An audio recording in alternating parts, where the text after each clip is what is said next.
Hello, friends, and welcome back to r/ProRevenge. In our first story, we tell you how our OP screwed his ex-wife in court because she was a real bee. But before we begin, don't forget to subscribe to our channel if you're new here and turn on notifications so you don't miss a new video every single day. Here we go. Revenge on the ex-wife. The ex-wife was psychologically abusive to me and the kids, was a consummate liar and manipulator, and did all she could to ruin me financially during and after the marriage. She also tried very hard and was successful for a few years at turning the kids against me. She was, and still is, a nasty hypocrite. The backstory. While married to her, she was in the hospital for a minor accident, and while in the hospital, she asked me to help her out of bed so she could look in the mirror to see if she had bruises on her face from the minor accident. I helped her out of bed, and while at the mirror and in front of the sink, she fainted and fell before I could catch her. She hit her head on the sink, and the fall broke her wrist when she landed on it. I called the nurse, and subsequently, they stitched up her lip and set her wrist. A year or so later, she contacted a lawyer to sue the hospital. Meanwhile, we get divorced. The divorce is nasty and she's nasty. She tries to get me arrested many times when I try to see the kids on scheduled times. She contacted all of my friends and tried to turn them away from me.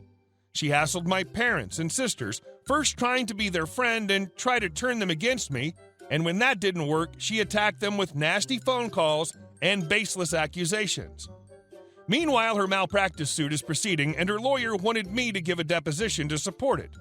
I agree, but on the condition that they have to pay me for my time and costs. The revenge.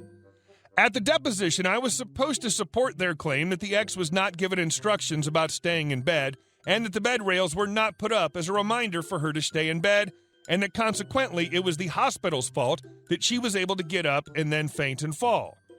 I said that I didn't remember any of that she demanded that she get up and that I help her, and that we were not going to wait for the nurse to help.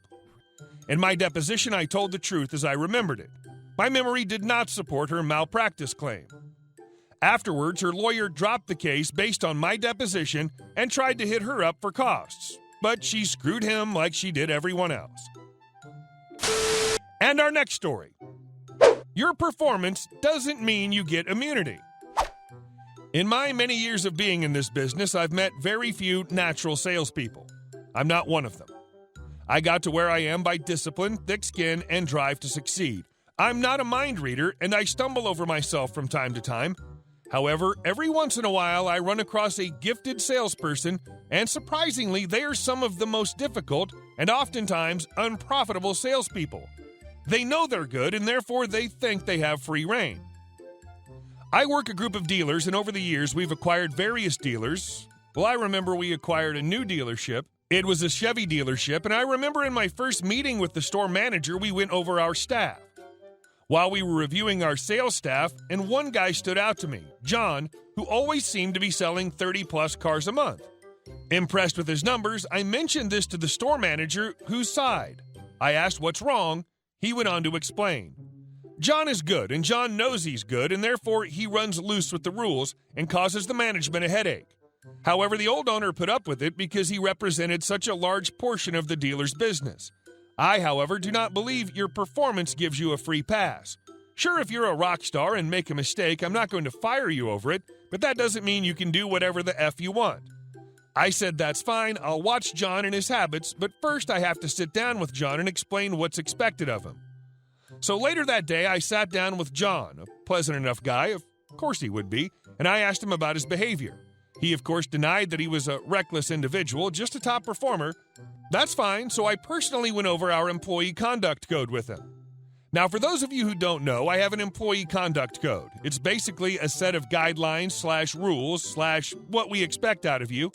It includes things such as no relationships with customers, no using dealership property for direct personal benefit, treat all customers and employees with respect, no DUIs, no drugs on the premises, leave home at home, be honest both to your dealership and especially to your customers, etc.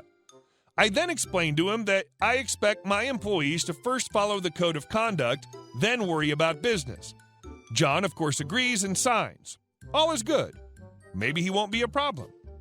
Not even 2 days later, I was taking a breather outside the office in the doorway, and John was to the left of me, but couldn't see me as there was a large pillar blocking his view when I heard a customer approach John. The customer explained that he was here for another salesperson, he had an appointment and was ready to buy. I then witnessed John blatantly lie to the customer and explain that particular salesperson wasn't available and that he was instructed to take care of the customer. Completely not true. I walked away and found the salesperson and told him that John was currently selling his customer, but not to worry because I'd transfer the deal to that salesperson and he'd get all of the commission and do none of the work. John, of course, sold the customer. Proud of his accomplishment, I approached John and advised that I witnessed him skate another salesperson and reminded him that was against dealership policy. He brushed it off and said, "Don't matter, I made bank," to which I then advised him that he was getting $0 for his work and the salesperson who had the appointment will be receiving 100% of the deal, and this is to serve as a punishment for him. John was furious. It was a nice check, about $850. I reminded John I'm the new king of the hill and I play differently and he needs to adjust. We go home for the day with no further incident. A few days later, I'm driving over to the dealership when I see one of our cars without dealer plates sitting in a Red Lobster parking lot. This is completely against company policy. 1, a show car is not to be driven off our lot without dealer plates, and show cars are not to be used for personal gain. I, of course, turn into the Red Lobster, walk into the restaurant to see which of my salespeople are using dealership property for personal gain. Sure enough, it's John, sitting there enjoying his meal as I approach him, sit down, and the look on his face was priceless. I advise him he's using company property for personal gain, and that's against our code of conduct. I then advise him he's suspended from work without pay for the upcoming 4-day weekend. I also advise him I'll have the car towed back to the dealership, and he can figure out how he's going to get home. He protests, says I can't reasonably expect him to walk home in this heat, it was summer, and that he's very sorry. Nope, not having it. I leave him to have the car towed back to the dealership. His suspension was enforced and he didn't work that holiday weekend. It cost him a bundle, too. He also got to enjoy the long walk back to the dealership in summer heat. Come that Tuesday, I sat down with him and explained to him that he's on his second strike and another incident and he's out of there. He didn't seem to take my threat seriously. I advised him that even though he sells 30 cars a month, I can easily hire 3 people to do his work and the dealership will still live on. A week goes by without incident. Then on a Monday morning, I get a call from the store manager saying we need to have a talk about John. So I drive over to the dealership, sit down with the store manager. He says I need to go visit John. So I do. John looks like complete crap. He has a black eye, a bruised face, and walks with a limp. Concerned, I ask what happened, and he says he got into a scuffle with a family member over a personal argument. Feel bad for the guy, but he won't go into detail. I advise him to do his best to look his best and let me know if he needs to go home early. I leave and I'm by the front desk when I see a very angry man who just a few weeks ago bought a car from us enter our dealership. Let's call him Jason. He asks to speak to the manager. I quickly get involved. This isn't normal. This guy is steaming and something is seriously wrong. I'm deeply concerned that maybe a safety issue caused an accident or something like that. All I know is something is seriously wrong. I pull the guy into the back office. He's fuming. He's angry, and he's PO'd. I clam him down, advise him I'm here to help him through this issue, and that I would love to help him. He then finally explains what happened.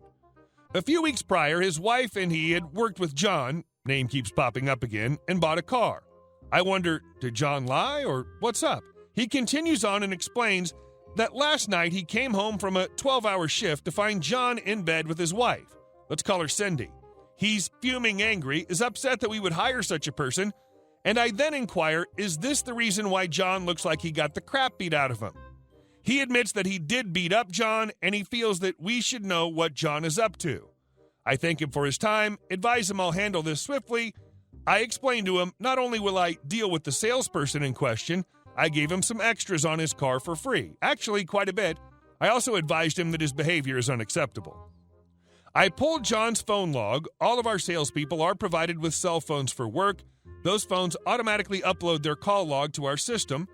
Sure enough, there's quite a bit of texting/calling going on between John and Cindy, starting after the sale of the car and into the evening. This is not normal. Your car sales professional shouldn't be calling or texting your wife at midnight. So I page John into the office and ask him if he knows Cindy. He denies it. I show him the call log. He denies it. I show him the call log. He admits that he does indeed know Cindy. I then ask if he knows Jason. He admits that he knows Jason. Then I ask him, did Jason beat the crap out of you because you were sleeping with his wife, Cindy? His head is down. He knows the game is over. He looks up and says it is. I then fire him. The look on his face was priceless. He protested. He said, you can't afford to fire me. I'm the top salesperson. I outperform everyone by at least a 2-to-1 margin, to which I responded, I can't afford to keep you on the payroll. I can't afford having my salespeople skate others, show disrespect, use company property for personal gain, and sleeping with my customers' wives. I can't afford that, and therefore you're done. That day, John left for good. Know what the funny thing is? We saw an upshot in business overnight. Our other salespeople's morale improved, and everyone picked up John's slack, and we sold more cars than ever. Since John left, we've never had a worse month than when John was working for us. Hey guys, thank you all for watching the video. I'll see you in the next one.